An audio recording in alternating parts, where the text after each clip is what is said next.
Listos. Como les anuncié, el tema está muy interesante.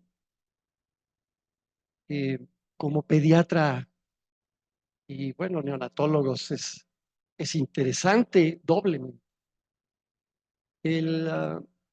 Antes de que irrumpieran los neonatólogos en la escena de la atención del recién nacido, pues ahí estaba uno. Y la verdad, el bebé prematuro que nace y se ve grave, pues le echamos encima primero la ciencia en cuanto a infección, que no nos gane una sepsis. Pero eso está demasiado, mm, como que lo tiene uno en primer lugar y no hay otras causas bien importantes de deterioro y son las cardiopatías congénitas. Em, la insuficiencia respiratoria, la taquicardia que presentan, la cianosis que tienen, pues he tenido la oportunidad de diagnosticar niños en esa fase. Es los que hacen transición prolongada, que no quieren arrancar con la saturación, que están taquicárdicos. Y bueno, ahí viene el neonatólogo y ahí intervengo yo primero. Les digo, espérame, vamos a ver qué otras causas. Y así he encontrado, pues llevo ya algunas cardiopatías en mi haber diagnosticadas en el momento del nacimiento. Y bueno, el ecocardiograma vital para el diagnóstico, pues es un arma que tenemos en todos lados, salvo que antes no había eso de que rápidamente el ecocardiograma, teníamos que hablarle al cardiólogo en turno de guardia y ahora ya están en las terapias muy cerca de donde nacen los niños. Entonces creo que es un tema muy importante. Y para ello el doctor Yair Rafael Osorio Ugarte es un cardiólogo pediatra formado en el INP y es ecocardiografista también. También está en el Centro Pediátrico del Corazón, ABC Cardias. Entonces creo que estamos con un muy buen ponente para este tema. Adelante, doctor. Gracias, doctor. Bueno, antes que nada quiero agradecerle a la sociedad por la invitación para dar esta breve charla. Quienes me conocen y quienes han trabajado conmigo saben que el paciente prematuro y en general los pacientes recién nacidos es algo muy de mi interés y es algo que siempre me ha apasionado. Y el objetivo de esto va a ser platicar un poco acerca de esto, darles como algunos tips, algunos bemoles, puntos en contra. Y bueno, no tengo ningún conflicto de interés, desafortunadamente. Ojalá quisiera tener muchos, en el futuro esperemos. Y bueno, como ustedes saben, cada vez hay más pacientes prematuros y per se ser prematuro incrementa el riesgo de ser cardiópata. Viceversa, todos los pacientes cardiópatas son pacientes con riesgo de ser pacientes prematuros. En los últimos años, a pesar de todos los avances que ha tenido la ciencia obstétrica, la tasa de pacientes pretérminos sigue incrementando. Y bueno, esto además de que el diagnóstico y las intervenciones fetales son algo que está en crecimiento y que nos va a orillar a que la población prematura, y no solo prematura, sino prematura con cardiopatías, va a ir en aumento conforme va pasando el tiempo. Los objetivos de la plática van a ser revisar de manera somera y breve las consideraciones obstétricas que debemos de tener y al nacimiento de los pacientes con cardiopatía, los retos fisiológicos a los que nos enfrentamos no solo con el paciente cardiópata, sino con el paciente prematuro per se, en ciertas lesiones específicas, cuándo es el momento ideal de llevar a un paciente prematuro a cirugía cuando tiene un problema cardiovascular, las consideraciones posquirúrgicas y del manejo que debemos de tener, las complicaciones más comunes que presentan estos pacientes y por último hablar en general del riesgo cardiovascular del prematuro, que es algo que eventualmente nos va a llegar a todos por el crecimiento que presenta esta población. Entonces, nosotros ya tenemos definiciones estándar de prematurez y estas se describen en la tabla que ven a continuación, son como las últimas actualizadas de la Academia Americana de Pediatría y la Asociación de Ginecólogos y Obstetras Americanos. Y bueno, hay que tomar en cuenta que los pacientes, además de ser prematuros, pueden tener un peso bajo al nacer, ya sea por la propia prematurez o con peso bajo para la edad gestacional. La prematurez se asocia con un riesgo 2 veces mayor de tener cardiopatía en los prematuros que nacen antes de las 37 semanas.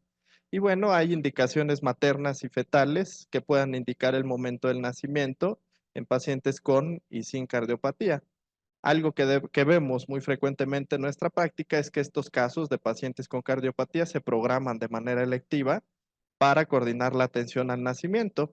Y desgraciadamente existe la noción de que los pacientes prematuros tienen el mismo riesgo cuando nacen en esto que conocemos como pretérmino tardío a los que nacen a término. Al igual hay una nueva definición que es el término temprano, que es el que va de las 37 hasta las 38, 6 semanas, y que también por mala fortuna se ha caído en esta consideración de pensar que nace después de las 37 semanas y le va a ir igual de bien que el que nace a las 39 semanas. Ahorita vamos a ver más adelante y sobre todo en los pacientes con cardiopatía, ¿no? Esta puntuación, específicamente esto, ha sido retado últimamente. A partir del 2014 empezaron a publicarse estudios. El primero es el de Costello, es un estudio de la Sociedad de Cirujanos de Tórax de Estados Unidos, donde evaluaron cómo les iba a los pacientes con cardiopatía que nacían acorde a la edad gestacional. Y bueno, vieron que los que nacían entre las 37 y 38 semanas, la mortalidad fue el doble al menos y la tasa de complicaciones el triple, así como se prolongó más la estancia hospitalaria de este tipo de pacientes. Otro estudio, como el de Goff y colega, demostraron que los resultados del desarrollo, del neurodesarrollo, fue mejor en los pacientes que nacieron entre las 39 y 40 semanas de gestación. Y otro estudio donde evaluaron resonancia magnética han demostrado un retraso en la maduración cerebral de hasta 1 o 2 meses en pacientes con cardiopatías que nacieron antes de las 39 semanas de gestación, lo cual nos pone ahora en un nuevo punto para hablar con los obstetras y decirles, ¿sabes qué? A menos que sea muy urgente la indicación materna, realmente la cardiopatía en útero, la placenta afortunadamente hace toda la función del corazón y pulmón y no nos da lata hasta el momento de nacer. Entonces, como tal, no es una indicación tener cardiopatía para nacer ni por cesárea y mucho menos para nacer antes. Si nos vamos a las guías de obstetricia, las guías del Colegio Americano de Obstetras y Ginecólogos recomiendan para los procedimientos selectivos de cesárea que se realice entre las 39 y 40.6 semanas de gestación, siempre y cuando se tomen en cuenta los factores maternos o fetales. En caso de que haya riesgo de que nazca antes de estas semanas, se recomienda reubicar a las pacientes a partir de las 37 semanas para tener como todo el equipo coordinado en el caso de pacientes que tienen cardiopatía. Las consideraciones prequirúrgicas que debemos de tener en el paciente prematuro per se es que estos niños tienen una hemodinamia anormal y esto va a condicionar un ambiente más vulnerable. Las complicaciones comunes que presentan todos los pacientes prematuros, como la displasia broncopulmonar, la isquemia intestinal, la hemorragia intraventricular, van a impactar más en los pacientes que tienen cardiopatía y esto muchas veces afecta el tiempo y la utilidad de la cirugía que les podemos ofrecer. Además de eso, los pacientes prematuros, a diferencia de los recién nacidos a término, debemos de tomar en cuenta otros límites antes de iniciar tratamiento en sospecha de infección, anemia, hiperbilirrubinemia, y también estos se pueden ver modificados muchas veces por la cardiopatía. Los retos fisiológicos a los que nos vamos a enfrentar cuando nacen estos pacientes es que su circulación transicional no va a ser la misma y debemos de esperar cambios hemodinámicos significativos en las primeras 24 horas de vida. En sí, el miocardio inmaduro nos presenta un gran reto de manejo, ya que este miocardio va a ser un miocardio inmaduro por muchos aspectos. El primero es que las fibras van a estar desorganizadas, no van a tener esta organización como en los pacientes recién nacidos a término. Además de esto, el retículo sarcoplásmico es inmaduro y ustedes saben que el calcio es muy importante para la contractilidad de la fibra miocárdica. Entonces, este niño debe de tener garantizado el aporte de calcio siempre para garantizar la contractilidad miocárdica. Además de esto y de la menor masa muscular que tiene el miocardio, El miocardio del recién nacido prematuro se alimenta mayormente de glucosa, a diferencia del de término o el miocardio de un paciente ya lactante que utiliza más ácidos grasos.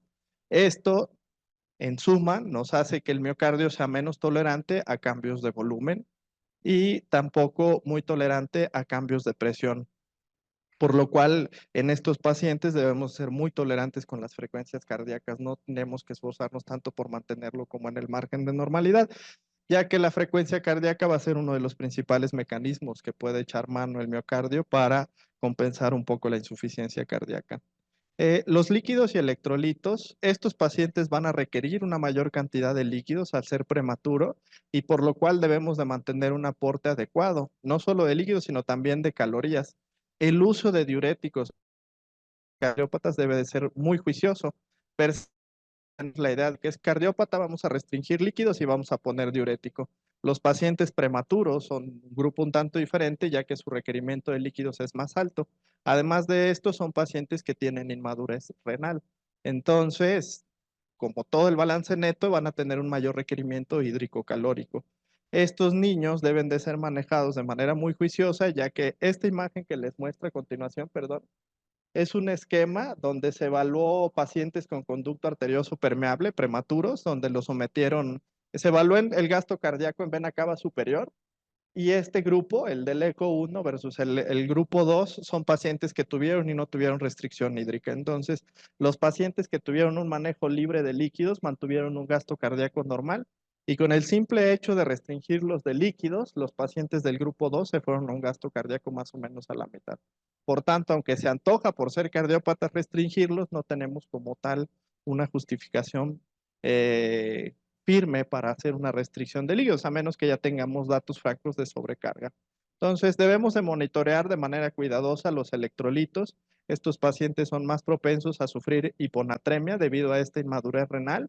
Además de eso, es común que tengan pérdidas de bicarbonato, se va a elevar el lactato y debemos de manejar muy tolerantemente la acidosis metabólica, ya que esto va a ser algo propio de los pacientes recién nacidos prematuros. Y las metas de manejo de oximetría, de gasometría, no van a ser las mismas que el de un paciente a término. Entonces, tenemos que ser un poquito más tolerantes con ello.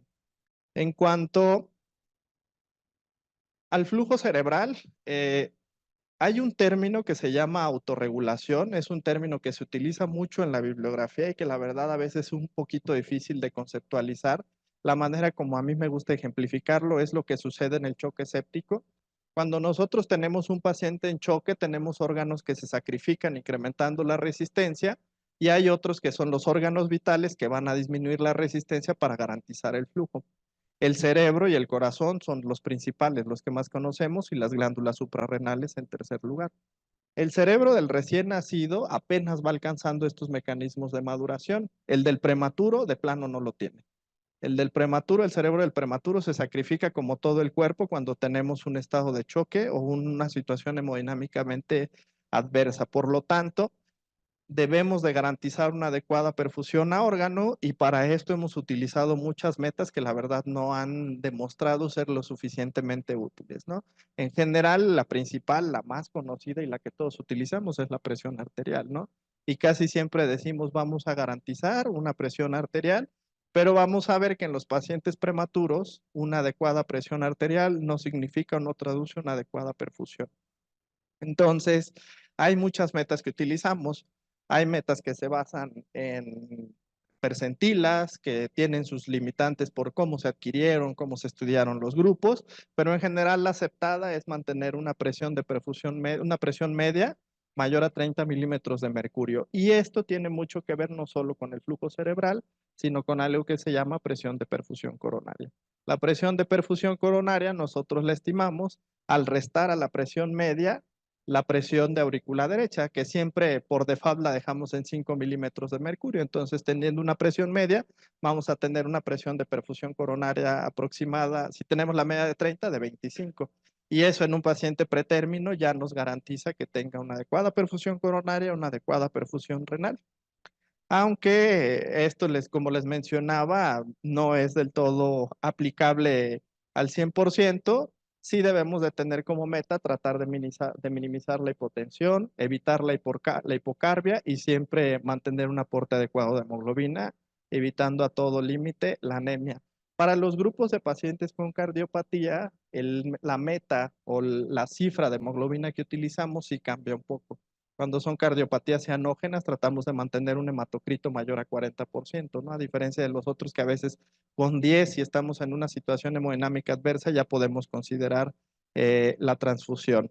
Entonces, como les mencionaba, es difícil determinar por los mecanismos si la perfusión es adecuada solo utilizando tensión arterial. Afortunadamente ha entrado en juego esta nueva tecnología, que digo, aquí la utilizan ya de manera rutinaria y la van a ver mucho en sus pacientes, que es la espectroscopía cercana al infrarrojo. Ha demostrado ser más eficaz para ver los estados de perfusión anormal en los pacientes prematuros y en los recién nacidos comparado con tensión arterial, ¿no? Muchas veces dicen, no, pues la clínica manda, y desgraciadamente la clínica en los pacientes prematuros no la podemos aplicar para esta situación, ¿no? La inmadurez renal en los pacientes pretérmino va a cursar con una fase poliúrica, entonces no refleja necesariamente el gasto cardíaco. La inmadurez del estrato córneo no nos permite tener una monitorización adecuada del llenado capilar. Entonces son cosas que se van limitando y en las cuales la espectroscopía cercana al infrarrojo ha demostrado mucha utilidad, no solo para perfusión renal, sino para cerebral y para pacientes que están en riesgo más expuestos a sufrir disquemia esplácnica, enterocolitis necrosante, hemorragia intraventricular. Entonces, ¿cuáles son los retos que vamos a tener entonces después? Vamos a tener que estos pacientes tienen un incremento del gasto energético. Entonces, los pacientes prematuros per se se consideran como una urgencia nutricional. A ellos hay que iniciarles la nutrición parenteral a la brevedad. Y también considerar de manera temprana iniciar alimentación trófica para ayudar con esto del eje intestino. Estos pacientes tienen mayor riesgo de falla de ganancia ponderal y es algo muy común que vemos en las UCINes, que son pacientes que se quedan estancados en un peso y nos cuesta mucho trabajo hacer que ganen, aunque sea un gramo. Tienen mayor riesgo de enterocolitis necrosante, per se por ser prematuros. Además, la alteración de los cortocircuitos que condicionan las cardiopatías, pues también lo va a incrementar. El microbioma va a estar alterado, la perfusión esplácnica va a estar alterada. Esto nos lleva a un estado de inflamación y nos hace más propensos a sufrir de infección. Son pacientes que debemos de monitorear de manera cercana cuando iniciamos la vía oral para ver la tolerancia. Y bueno, no existen como tal estudios que evalúen los resultados de alimentación enteral en el preoperatorio de cardiopatías. No hay estudio tampoco que evalúan la alimentación cuando se usan presores y prostaglandinas, que es algo que tenemos nosotros bien marcados, ¿no? Decimos normalmente, si tiene amina, no le podemos dar de comer. Si tiene prostaglandinas, también lo tenemos que tener ayuno, aunque en realidad no hay ningún estudio que haya evaluado si modifica o no esto. Siempre lo hacemos como de manera empírica y de manera lógica, con base en los conocimientos fisiológicos que tenemos y será algo que eventualmente vamos a tener que retar, ¿no? Vamos a tener que probar si realmente no podemos o si podemos y si lo hacemos, ¿qué nos condiciona?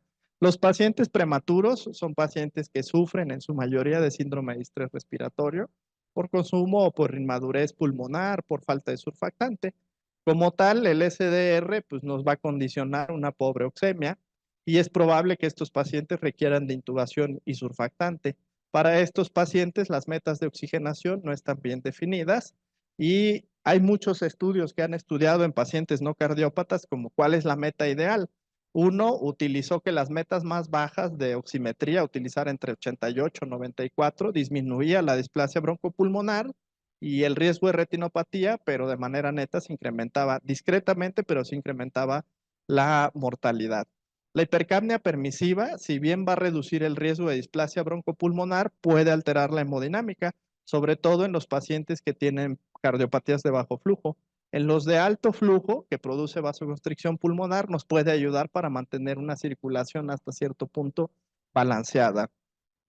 Los riesgos de apnea se van a duplicar, o sea, per se ya por ser inmaduros tienen riesgo de apnea, si le ponemos prostaglandinas lo vamos a mandar al doble, por lo cual se recomienda el uso de cafeína en los pacientes con bajo peso, en los que se está administrando prostaglandinas. Cuando no disponemos de cafeína, la aminofilina se ha utilizado en pacientes a término, pero no hay estudios donde se haya utilizado en pacientes prematuros. Desgraciadamente en el país, en muchas de las unidades, no se cuenta con cafeína y tenemos que utilizar aminofilina. Sí, siempre debemos de tenerla presente como una opción que podemos utilizar. Eh, Dentro de los exámenes o el abordaje preoperatorio que tenemos que hacerle al paciente, no solo por la prematurez, sino también por la cardiopatía, debemos de descartar que curse con alguna anomalía genética. Generalmente los pacientes con las trisomías 13 y 18 quedan fuera de tratamiento quirúrgico en cuanto se diagnostican, porque per se son pacientes que tienen un pobre pronóstico. La trisomía 21, en cambio, podemos ya contemplarlo como buenos candidatos. Y bueno, en los pacientes con anomalías conotruncales, hasta 12% van a presentar síndrome de DiGeorge, y eso es una consideración muy importante, ya que como son pacientes en los que sospechamos que cursen con cierta inmunodeficiencia o hipoplasia del timo, antes de la cirugía para la sangre tenemos que pedir paquetes radiados, desplasmatizados y demás. Y es importante tomar las muestras antes de realizar el procedimiento quirúrgico, ya que una vez que transfundimos vamos a tener que esperar un cierto tiempo para poder volver a tomar la prueba de manera fiable. Hasta 50% de los pacientes prematuros con cardiopatía van a tener una lesión en la materia blanca preoperatoria o una lesión isquémica, por lo tanto es recomendable contar con un USG cerebral de manera temprana. Hay que evitar factores como son la hipoxemia, y no mucho antes de tiempo de la cirugía debemos de considerar también realizar una resonancia magnética. ¿En qué momento llevamos a estos pacientes a cirugía? Bueno, hay que considerar la implicación del tipo de corrección, si es una corrección total o si es un procedimiento paliativo, considerando la importancia de esta transición fisiológica fetal a la postnatal, debemos de considerar estas implicaciones. Históricamente, el cirujano no tenía posibilidad de reparar incluso defectos pequeños, porque no existía el equipo para atender a estos pacientes. No había cánulas tan pequeñas para conectarlos a bomba, no había instrumental para operarlos. Conforme se han desarrollado estos instrumentos, se han desarrollado y mejorado también las técnicas de la corrección, y los cirujanos han empezado a considerar la paliación o reparación electiva para estos pacientes tan desafiantes. Actualmente, aunque la corrección es factible en la gran mayoría de defectos congénitos en la etapa neonatal, el tiempo para realizarlo o para considerar cuándo es adecuado es tema de debate. La mayoría de estudios en los pacientes pretérmino o en los pacientes con peso bajo al nacer y peso bajo para la edad gestacional son los que han mostrado mayor morbimortalidad en cirugía. Estos análisis han dado pauta a que se difieran los procedimientos hasta que el paciente madure y alcance cierto peso, aunque para estos pacientes no ha mejorado del todo los resultados, y en ciertos casos exponemos al paciente prematuro a una carga hemodinámica importante. Aunque muchos centros reportan éxito con estas aproximaciones de aguantar a operar, no hay ningún estudio aleatorizado que demuestre un resultado superior. Hickey y colaboradores, también de la Sociedad de Cirujanos de Tórax de Estados Unidos, hicieron un análisis de muchos pacientes o de su base de datos y encontraron el peso de 2 kilos como un punto de inflexión bajo el cual la mortalidad incrementaba significativamente. Por lo tanto, en muchos centros se utiliza esto como el punto para llevarlo a corrección, aunque nazca pesando 600 gramos y tiene una coartación o algo complejo. Generalmente se les deja infusión de prostaglandinas, nutrición parenteral, y nos aguantamos hasta que se acerque a los 2 kilos de peso. Aunque en su estudio no se compararon las técnicas de diferir versus no diferir el procedimiento, su tasa de complicaciones fue mayor en los pacientes en los cuales se difirió el procedimiento. Al final, el tiempo en el cual debe realizarse no es algo que tengamos muy claro, debido a que es una población muy heterogénea, y la variabilidad de los abordajes quirúrgicos de cada centro también nos mete todavía ahí un poco más de confusión, y no se ha evaluado de manera clara el impacto que esto va a tener en el neurodesarrollo, y tampoco cómo esto impacta acorde a cada lesión específica en el pronóstico. Ahora vamos a hablar de las lesiones específicas o de cada cardiopatía en este tipo de pacientes. La coartación aórtica es una lesión corregible en los pacientes prematuros o con bajo peso, aunque la angioplastía sigue siendo una buena aproximación, o sea, realizarlo de manera intervencionista. intervencionista, sobre todo en pacientes que tienen choque, aunque sabemos que estos pacientes que realizamos en menores de 2 kilos, la restenosis es un resultado que se va a presentar. O sea, lo vamos a destapar un rato y al mes va a estar tapado y tiene que volver a entrar. Los estudios, incluso en pacientes menores de 2 kilos, han mostrado un alto éxito en la corrección con una mortalidad aceptable y una morbilidad baja. La recuartación muestra en esta población hasta un 15% de casos presentados. Basados en estudios, en estos estudios no hay una verdadera indicación de retrasar mucho el procedimiento en estos pacientes. Ya va a ser cosa de platicar con el equipo y el expertise que tengan manejando este tipo de pacientes. Generalmente en la mayoría de centros aquí en el país esperamos a que se acerque más a los 2 kilos, aunque sí hay muchos casos operados en pacientes de 1,800, 1,700. También existen reportes de procedimientos híbridos para los casos que tienen complicaciones extracardíacas. ¿Y en qué consisten estos procedimientos híbridos?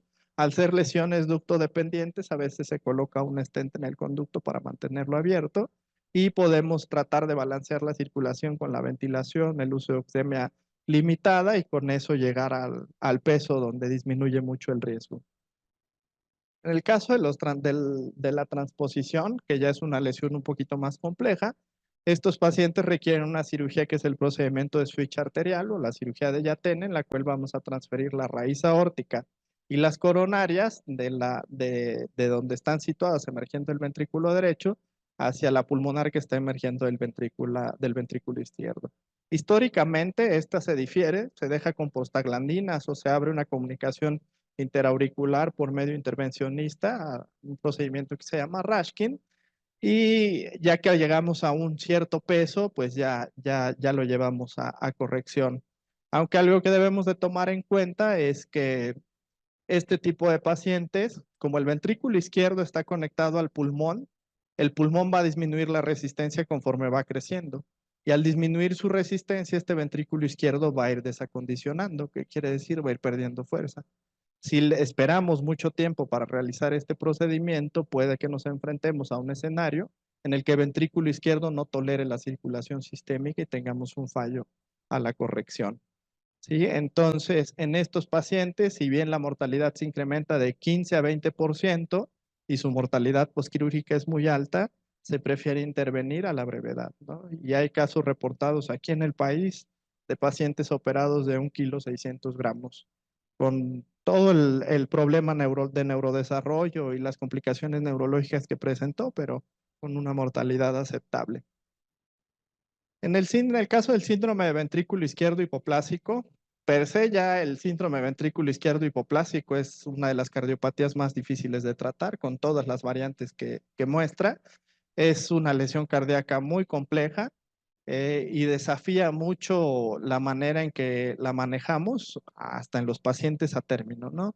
Los pacientes que nacen a término muestran mortalidades de 25-30%. En países de primer mundo, obviamente esto se duplica o se triplica en nuestro centro y el pretérmino tardío incrementa la mortalidad hasta 3 veces.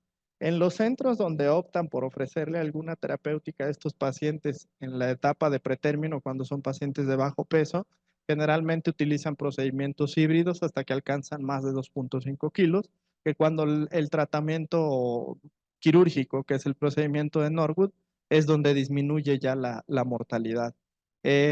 Realmente en nuestro país solo ha habido un caso de procedimiento híbrido, fue en un paciente que no era pretérmino y desgraciadamente no pudo progresar a los siguientes estadios de paliación.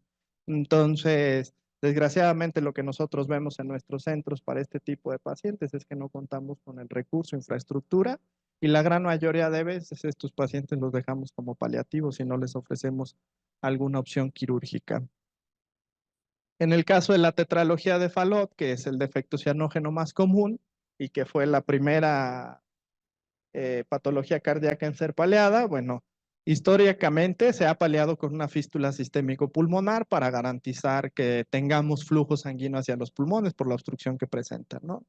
Esto lo hacemos para llevarlo a una corrección quirúrgica total antes del año. Con los avances en las técnicas y en la bomba de circulación extracorpórea, en la gran mayoría de centros la corrección se realiza entre los 6 meses y el año, Algunos centros más grandes han optado por hacer el procedimiento en la etapa neonatal. A diferencia de otras cardiopatías, la corrección neonatal en estos pacientes deja más cicatriz y requerirá la mayoría de las veces colocar un parche transanular, lo cual compromete la competencia de la válvula pulmonar y será más difícil la recuperación posoperatoria y eventualmente acortamos el tiempo en el que tenemos que considerar colocar una prótesis pulmonar. Por lo tanto, la conducta actual es solo si presenta un episodio hipercianótico, las llamadas crisis de hipoxia, tendremos como tal una indicación para realizar algún procedimiento paliativo en los pacientes que son prematuros. Aunque la prematurez va a prolongar su estancia, parece que diferir la reparación unas semanas es la mejor opción a una corrección completa. Hay varias opciones que tenemos para paliarlos, desde la quirúrgica, que es colocar una fístula sistémica pulmonar de alguno de los vasos que van al cuello hacia las ramas pulmonares. También podemos colocar un stent en el conducto para hacer lo que este funcione como una fístula. O también se puede colocar en algunos casos un stent en el tracto de salida del ventrículo derecho, sobre todo cuando las ramas son muy pequeñas. Esto por la creencia de que el flujo pulsátil va a favorecer un mayor crecimiento de las ramas. Algo que debemos de tomar en cuenta es que son procedimientos paliativos y en cuanto realizamos alguno de estos, echamos a andar un reloj en reversa para cuando tenemos que hacer el procedimiento correctivo. Obviamente va a depender mucho de la experiencia del centro, del peso del paciente y de la expertise que tenga, la opción que se vaya a tomar. Y en el caso de decidir llevarlo a una corrección quirúrgica en la etapa neonatal, debemos de tomar en cuenta siempre la cicatriz y la compliancia del ventrículo, ya que esto va a complicar muchas veces el manejo posoperatorio. Las consideraciones posquirúrgicas que debemos de tener en estos pacientes van a ser inherentes al propio curso posoperatorio. Los prematuros están en riesgo inherente de desarrollar sus complicaciones que se presentan, hemorragia intraventricular, displasia broncopulmonar, enfermedad isquémica intestinal. Además de esto, la derivación cardiopulmonar va a imponer una carga hemodinámica inflamatoria significativa. Se han utilizado y actualmente se utilizan muchas estrategias para disminuir esta respuesta. Alguna es el uso de ultrafiltración durante la bomba y la aplicación de esteroide previo al procedimiento quirúrgico. La heparinización completa en estos pacientes es algo obligatorio, no es opcional. Y obviamente la preocupación por la hemorragia se va a volver significativa en el periodo pre y trans y posoperatorio, y debemos de tomarlo en cuenta en pacientes que ya presentaron algún grado de hemorragia cerebral o que tienen alguna pérdida hemática gastrointestinal. El manejo posoperatorio va a requerir de un equipo completo dedicado. Estos pacientes no solo requieren de un neonatólogo de tiempo completo, sino de múltiples disciplinas, ¿no? Debemos de contar con cardiólogos, intensivistas cardiovasculares, enfermeras entrenadas y sobre todo de un programa de comunicación efectiva y de tener a disposición múltiples servicios interconsultantes. Entonces son pacientes, la verdad, muy, muy complejos de manejar. En unidades de cuidados intensivos cardiovasculares con la participación de neonatólogos, aunque en nuestro país tenemos muy poca formación de cuidados cardiovasculares. Entonces, la respuesta simpático-adrenal de los pacientes duros siempre va a ser limitada, ¿no? El edema miocárdico y la isquemia por reperfusión es algo que está garantizado después de la bomba y generalmente van a requerir de utilizar alguna amina simpático-mimética o algún inotrópico en el posoperatorio. No hay, si bien, una evidencia clara de cuál es el mejor. Apenas el mes pasado, los neonatólogos no me van a dejar mentir, ahí se publicaron algunos estudios donde, si bien no vimos cuál es el mejor, sí vimos uno que tiene muchos efectos adversos, que es la dopamina. En los niños más grandes, la dopamina ejerce efectos distintos a diferentes dosis. Las diferencias maduracionales en el recién nacido van a hacer que estos efectos sean menos predecibles. No vamos a saber cuál es el efecto que tenga una dosis distinta. Además de eso, su combinación es complejo y la aclaración es impredecible. Importante, la dopamina ejerce sus efectos en gran parte al liberar la nefrina de las terminaciones nerviosas, por lo que en estos pacientes que ya vimos que tienen una respuesta simpático-adrenal limitada, pues no se hacen, no muy antojable, sus reservas van a estar depletadas. Y a esto hay que sumar que algo que hemos visto en los últimos es que la dopamina tiene un efecto vasoconstrictor pulmonar. Entonces, en los escenarios en los que tenemos pacientes que pueden desarrollar hipertensión pulmonar, la dopamina no es un medicamento de elección y de hecho la dopamina es un medicamento que cada vez vamos a ver que menos se utiliza en las unidades de cuidados intensivos neonatales. La adrenalina, en cambio, tiene un efecto más predecible. Si bien tiene efectos metabólicos como la hiperlactatemia, la hiperglucemia, pues eso solo va a garantizar que tengamos un uso un tanto más cuidadoso, que estemos monitoreando más esto y que tomemos en cuenta siempre que vamos a tratar de utilizar el menor tiempo posible este tipo de infusiones, ya que pueden condicionar efectos isquémicos. La milrinona tiene efectos inotrópicos e inodilatadores. ¿Esto qué quiere decir? Además de que mejora la contractilidad, mejora la relajación y como vimos al principio, el miocardio inmaduro con esas fibras desorganizadas es un miocardio duro. Entonces, esto lo hace algo muy tentativo para utilizar.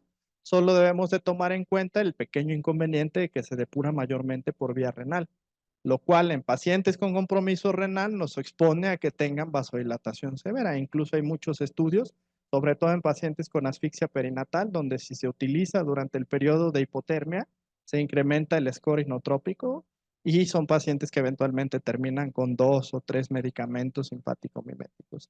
El levosimendan, que es algo que suena muy nuevo y que se antoja mucho utilizar por todas sus propiedades, en neonatos se ha utilizado de manera anecdótica y sobre todo en posquirúrgicos de cardio.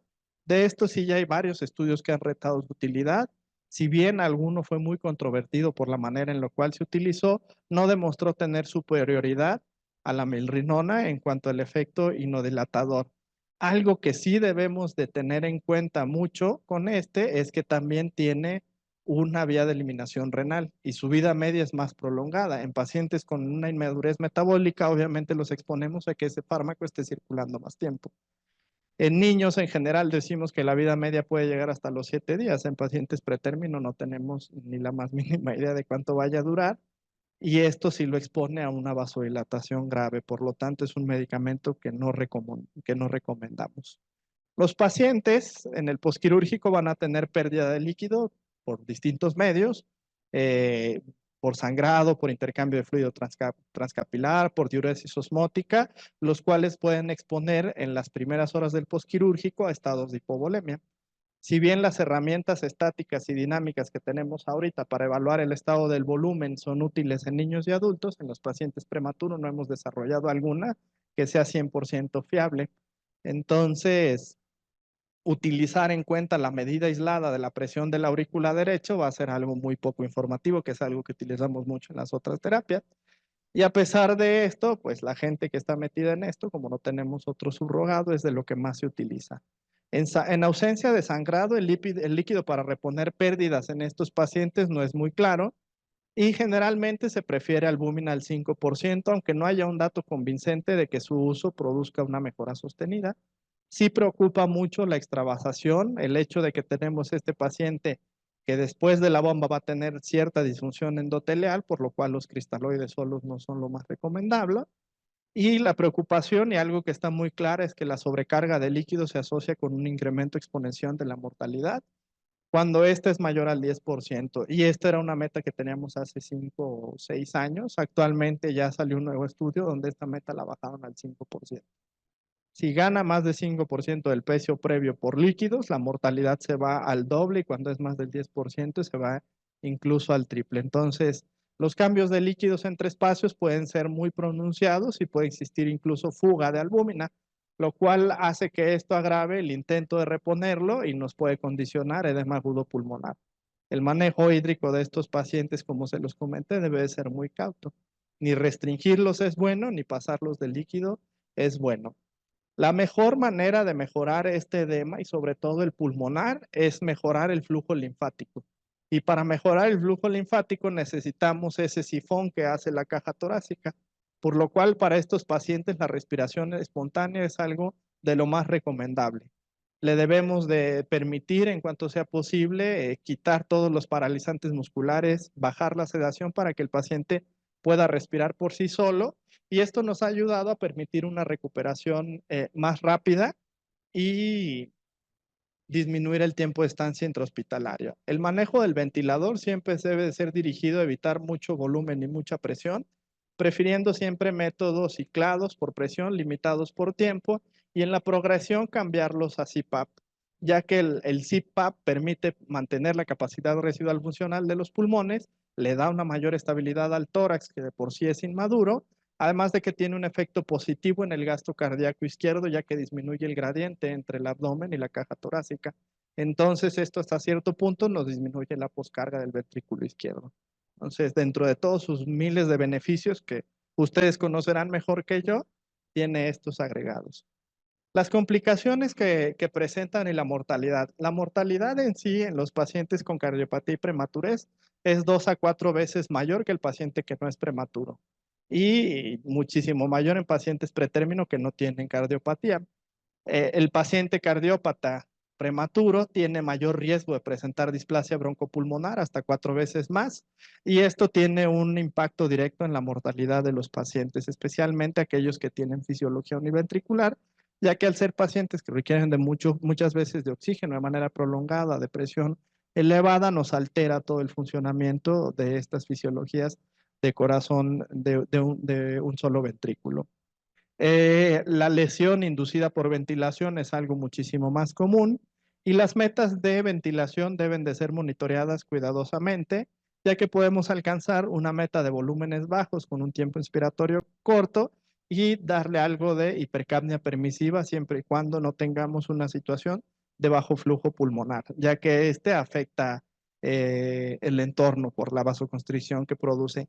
En general, las metas que se manejan en la mayoría de libros para estos pacientes es mantener presiones parciales de oxígeno y presiones parciales de CO2 de 50 milímetros de mercurio, una y otra, obviamente monitoreando de manera estrecha la oximetría y si contamos la espectroscopía cercana al infrarrojo y sobre todo ver los gradientes que existen entre la esplácnica, la renal y la cerebral.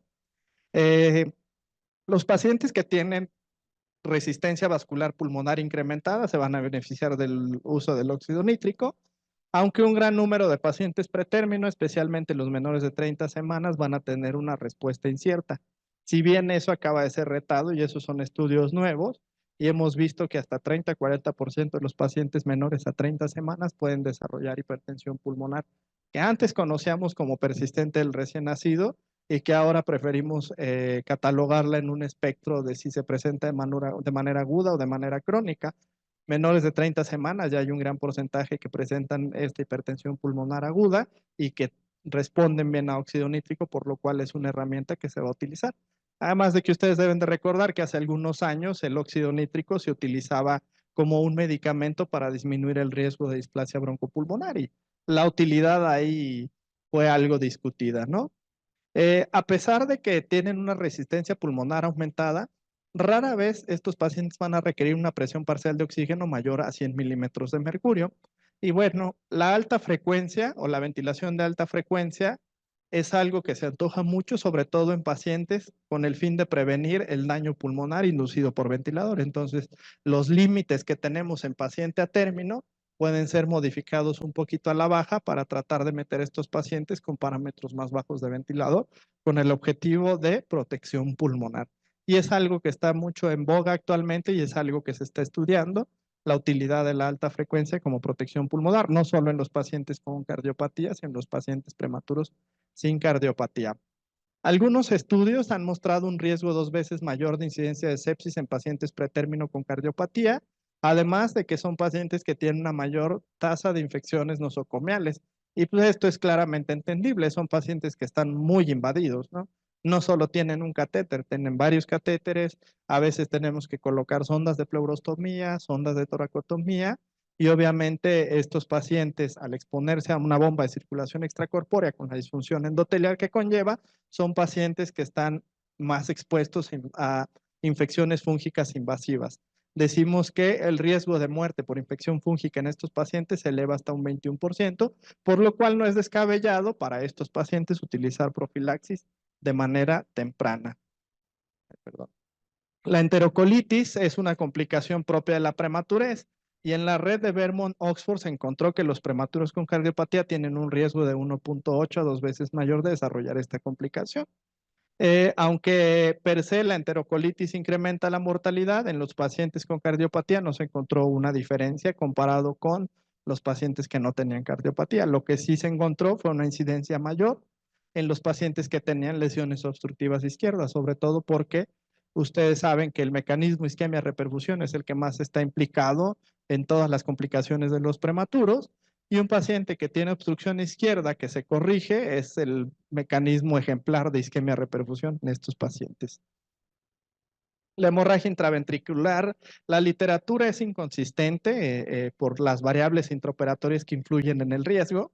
Muchos toman en cuenta la hemodilución, otros toman el hematocrito, otros toman la inflamación por la circulación extracorpórea y también por la hipotermia, ya que esto va a influir en la autorregulación cerebral. Estos pacientes tienen vulnerabilidad selectiva porque los oligodendrocitos se están desarrollando en un ambiente de isquemia e inflamación. Y al final del día, todos estos mecanismos en conjunto van a condicionar una lesión por isquemia reperfusión, ¿sí? Entonces, los pacientes prematuros con y sin cardiopatía están en riesgo de sufrir alguna lesión cerebral, sobre todo porque son pacientes que están expuestos a un ambiente de isquemia e inflamación, pero ningún estudio ha estudiado cómo se comportan, como les mencionaba, los pacientes con cardiopatía.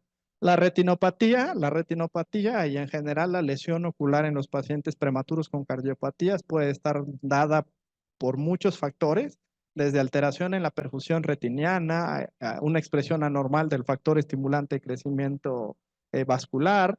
Los niños con cardiopatía tienen ROPS más graves y el riesgo de ceguera es 8 veces mayor. Y sorprendentemente no es claro si esta ceguera está condicionada por la propia retinopatía o porque tuvieron una lesión cortical, ¿no? Que es algo a lo que los exponemos cuando se colocan en una bomba de circulación extracorpórea o en estos mecanismos de asistencia para la cirugía. Las complicaciones comunes que presentan, el neurodesarrollo es algo de lo que más se ha estudiado. Son pacientes que per se deben de tener un seguimiento muy estrecho, deben de participar en servicios de intervención temprana. El riesgo de mortalidad y de retraso del desarrollo psicomotor a 18 meses es muy alto, su patrón de crecimiento per se es lento y esto se ha asociado mucho a la mayor estancia intrahospitalaria. Por ello, se sugiere que estos programas empiecen desde el momento en que el paciente ya está sin ventilación mecánica o ya no está en un área de cuidados intensivos. Incluso hay medidas para aplicar en las unidades de cuidados intensivos. Y obviamente debemos de evaluar todas las áreas que componen el neurodesarrollo y realizar exámenes formales para poder tener una herramienta con qué comparar, no hacerlo como de, ay, mira, ahorita va retrasado en esto, sino sí solicitar alguno de los disponibles.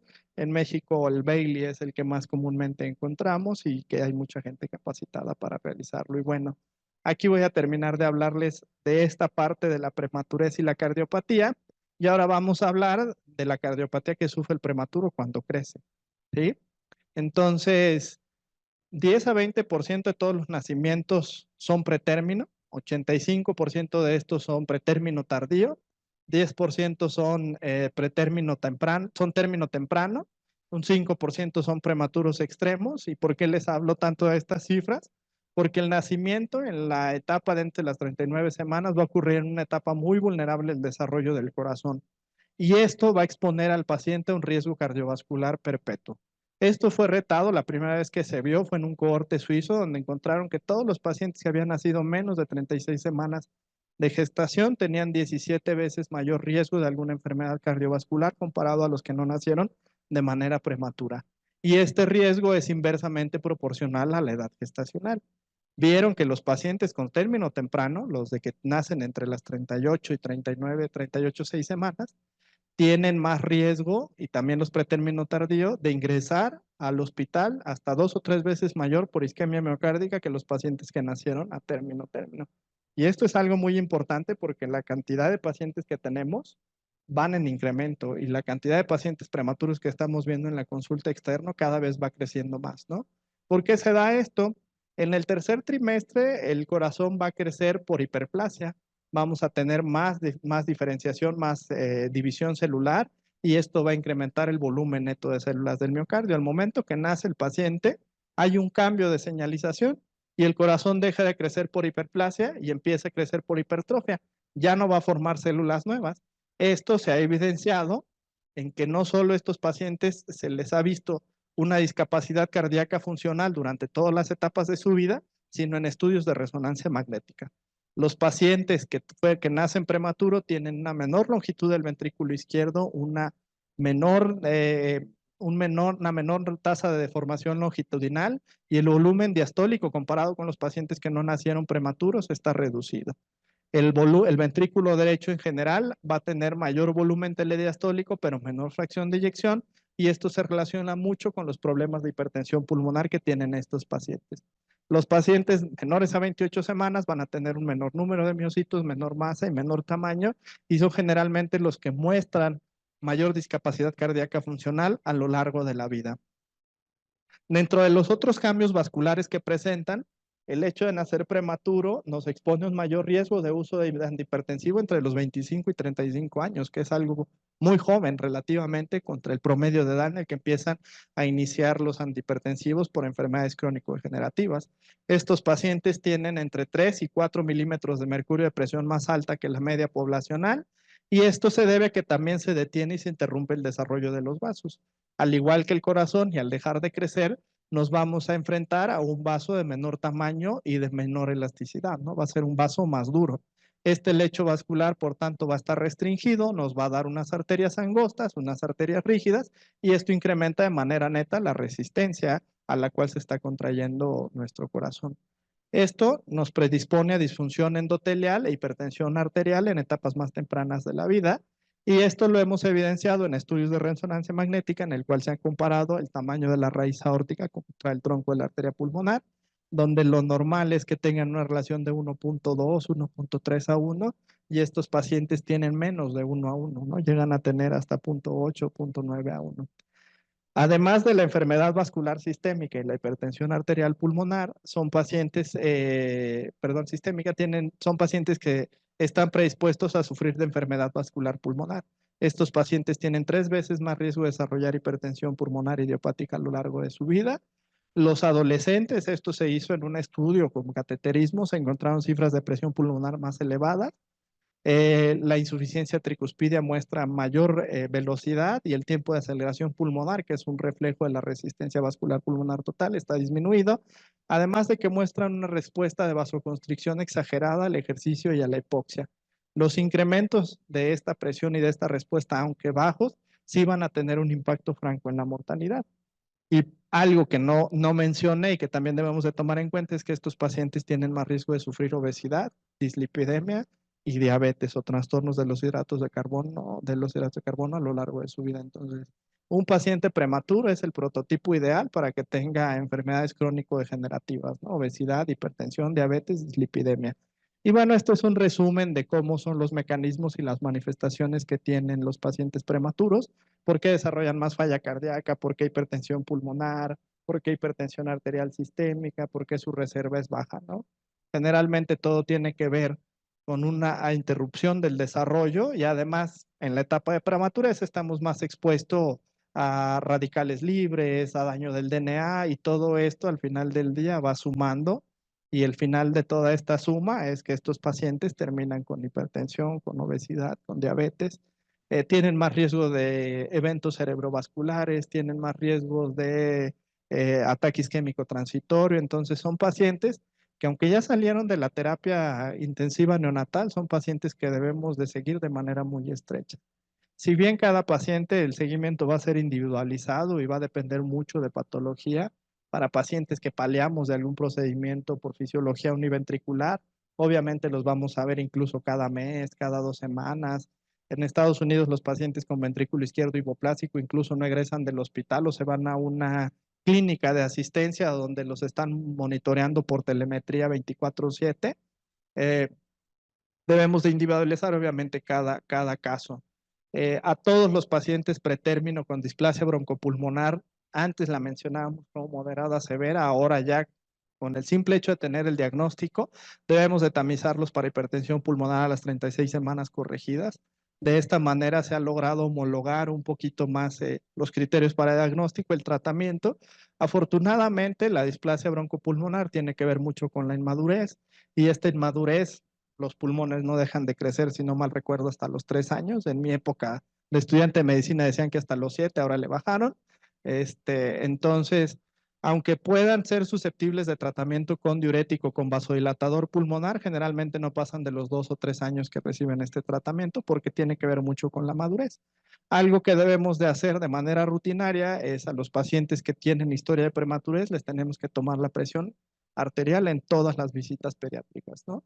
Hay muchas guías que recomiendan a partir de los 3 o 4 años a todo paciente pediátrico tomarle la presión, ¿no? Sobre todo estas gringas del Break Future y demás. Para el paciente prematuro, que es fluido en automático, es cuando vaya a consulta, le tomamos presión arterial. El realizar ecocardiograma para ver masa, volumen y considerar prueba de esfuerzo va a ser a reserva de cada caso y dependiendo la severidad y la limitación física que tenga nuestro paciente, aunque es recomendado realizarlo cada 5 años. El seguimiento nutricional para todos, sean cardiópatas o no, debe de ser estrecho por todo lo que les mencionaba. Al principio van a estar desnutridos, pero en un rato se dan la vuelta y se van a obesidad. Y siempre que sea posible, tratar los factores corregibles, ¿no? Cambios higiénico-dietéticos y demás. Eventualmente también debemos de considerar realizar exámenes de tolerancia a lípidos y a glucosa de manera periódica, porque son pacientes que lo van a presentar de manera temprana y obviamente va a estar esto muy ligado a cómo vaya el peso y el crecimiento de nuestro paciente. Para concluir, lo que siempre les digo a todos mis residentes y a mis compañeros es que nacer prematuro es un factor de riesgo que nunca se te va a quitar. El que nace prematuro va a tener ese factor de riesgo toda la vida. Hasta que se muera va a haber nacido prematuro. No hay manera de nacer prematuro y luego decir, ah, no, ya estoy, ya termino. Algo que nos debe de preocupar es que cada vez estamos enfrentándonos a una población creciente de prematuros y que obviamente al haber más pacientes prematuros va a haber más cardiópatas que sean prematuros también. Es necesario el desarrollo de grupos especializados de tratamiento de estos pacientes, es algo que necesitamos hacer. Debemos de realizar siempre un trabajo en equipo y tener bien claras las metas para disminuir el riesgo, sobre todo en lo asistencial, donde les va a tocar el cambio siempre de un turno a otro, cambia el manejo, cambia opinión y demás, y con estos pacientes como que debemos de tener bien claro a dónde vamos. Y bueno, aunque el corazón no esté mal formado en el paciente prematuro, este es un paciente que va a requerir de seguimiento cardiovascular a largo plazo. Muchas gracias.